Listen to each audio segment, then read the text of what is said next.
9 de la mañana con 40 minutos. Pues ninguna guerra, ninguna guerra, eh, pese a los motivos por las que pudieran darse, pues es reconocida, ¿no? Ni siquiera aplaudida, mucho menos.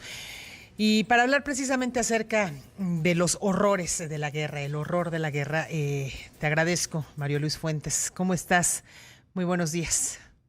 Buenos días, Wendy. Así es, como bien lo dices. O sea, toda guerra es un fracaso Ujú. de la humanidad. O sea, no hay manera de reconocer que la guerra es solución a nada.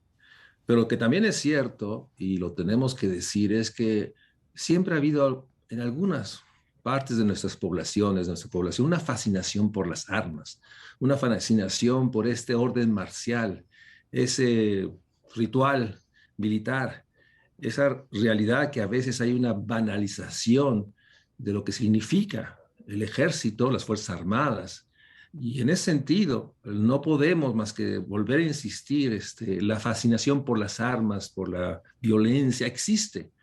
Y en ese momento debemos también decir y reconocer que nuestro país está inundado de actos violentos, brutales, lo que se reporta en Michoacán ayer, una ejecución masiva, lo que pasa todos los días.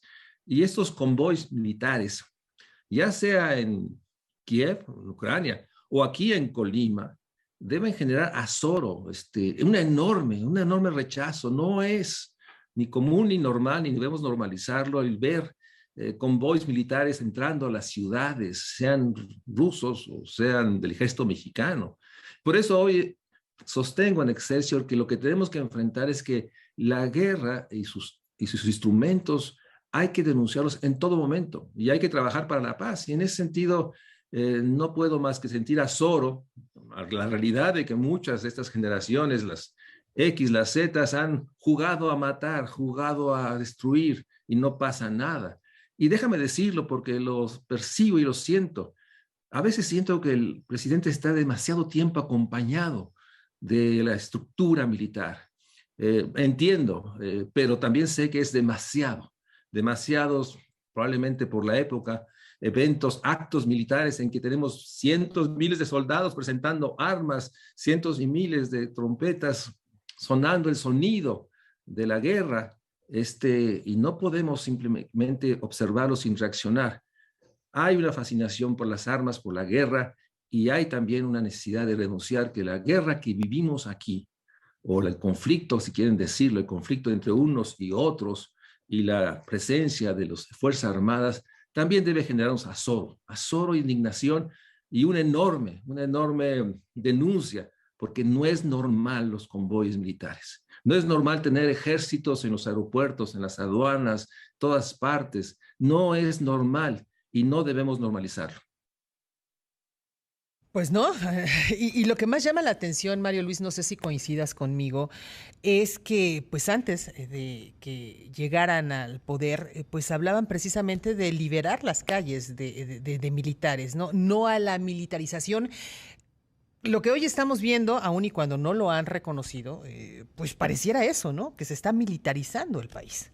No, no parece, es la realidad. Ujú, La debilidad del poder civil, déjame hablar como hablan las Fuerzas Armadas, la debilidad del poder civil así ha generado, si quieres, la necesidad de enfrentar los problemas con el ejército, pero es un asunto que debe de estar acompañado de una decisión de construir el poder civil, de fortalecer las instancias de gobierno civil, no ponerlas y simplemente pues, reconocer que es el ejército es el único que puede construir en los tiempos. El ejército es el único que puede, en teoría, administrar, operar y que es incorruptible. Esos son supuestos y decisiones de enorme trascendencia que no pueden trascender al sexenio. Déjame decir otra cosa. No se puede hacer al ejército empresarios de actividades civiles y tratar de mantener su presencia más allá del sexenio. ¿Qué es lo que están haciendo a través de otorgarles concesiones y empresas que trascienda su sexenio? Es sin duda un enorme extravío y un enorme riesgo para el país. La guerra la hacen las Fuerzas Armadas por decisión del mundo civil, por decisión de las posiciones del poder que están en las naciones.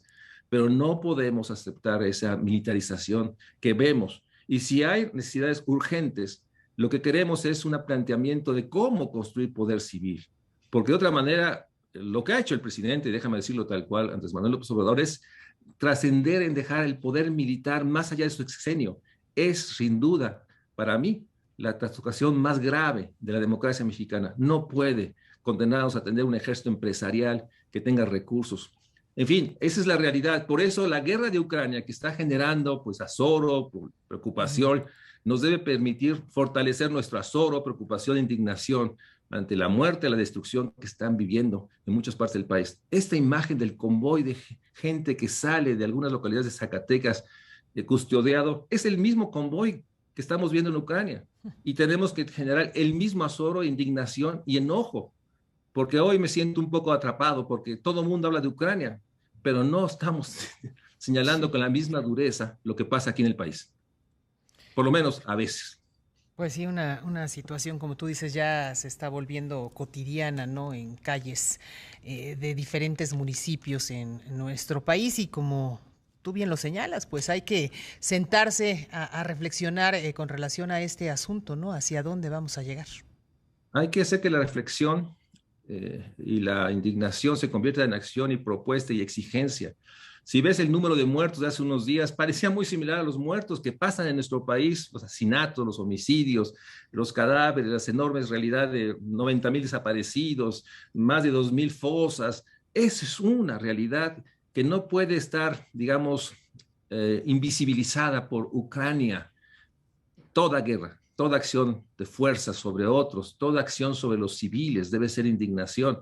Y lo que yo planteo es que hagamos la indignación de Rusia, Ucrania, la indignación de nuestro país, o hagamos más visible la indignación de mucha gente que está no solo dolida, enormemente preocupada y con miedo, para volverlo a acción. Vamos a ver qué pasa el 8 de marzo, en unos días, si esta enorme rechazo a todas las violencias genera, espero, pues acción y respuesta, no solo del presidente, sino de todos los legisladores, todos los gobernadores, todos los que tienen poder. De eso es el artículo de hoy. La enorme realidad de enfrentar la fascinación a las armas, a la guerra, a los uniformes, a los cuerpos militares, a los convoys, a los tanques. No, ese no es el camino. Hay guerras declaradas, Mario Luis, y hay guerras pues hay guerras que están en el anonimato, aunque siguen siendo guerras. Todas duelen, todas deben generar indignación. Por eso, usemos en el sentido más claro la indignación al abuso de Rusia sobre Ucrania como una palanca para potenciar nuestra indignación, nuestro azoro y miedo a los soldados. Déjame decirte una anécdota. Mi abuela, que vivía en la zona, siempre que veía un soldado, realmente sentía un enorme temor. Ver un soldado en la calle uniformado con su arma genera temor en la población, porque sabemos que es la fuerza última del Estado. Perfecto. Pues Mario Luis, como siempre, un gusto platicar contigo. Cuídate mucho, por favor. Wendy, te mando un abrazo con todo el cariño de siempre. Abrazos, querida Wendy. Hasta luego. Aquí estamos, Mario Luis Fuentes. Una pausa. Seguimos.